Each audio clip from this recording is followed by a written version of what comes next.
এখন আমরা বীজগাণিতিক রাশির একটি গুরুত্বপূর্ণ অঙ্ক আমরা একটু দেখব। প্রথমে বলা হচ্ছে m plus one by M is equal to A হলে M Q to the plus one by M Q is equal to কত। এখন এই অংশটা এভাবেও থাকতে পারে, আবার এই অংশটা এভাবেও থাকতে পারে।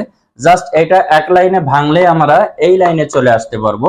তো যারা আমাদের ফেসবুক পেজ থেকে দেখছো তারা অবশ্যই পেজটিকে ফলো দিয়ে লাইক কমেন্ট শেয়ার করো, এবং আমাদের যারা ইউটিউব চ্যানেল থেকে দেখছো অবশ্যই চ্যানেলটি সাবস্ক্রাইব করে আমাদের সঙ্গে থাকো।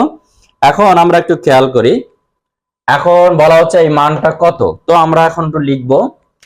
প্রথমে আমরা এই অংশটা থেকে শুরু করি, যে যদি ওইটা দেওয়া থাকে তাহলে আমরা কি করব, ডিভাইডেড বাই m3।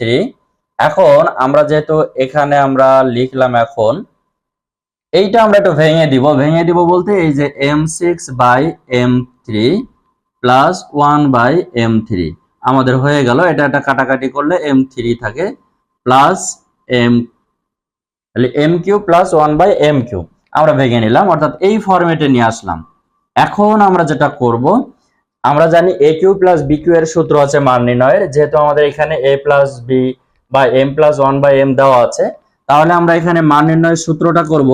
যেহেতু প্লাস আছে আমরা প্লাসের সূত্র ইউজ করব, কিউব, অর্থাৎ সূত্রটা হচ্ছে a প্লাস b cube minus 3a into b, অর্থাৎ a ইন্টু b বলতে এখানে যেটা আছে সেটা আমরা বসাবো 1 বাই m।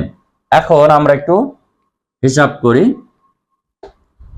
এই যে এটা ইজ ইকুয়াল টু আমরা লিখতে পারি কিউব মাইনাস 3 কাটাকাটি করা গেল, আর m plus is equal two হচ্ছে কত a।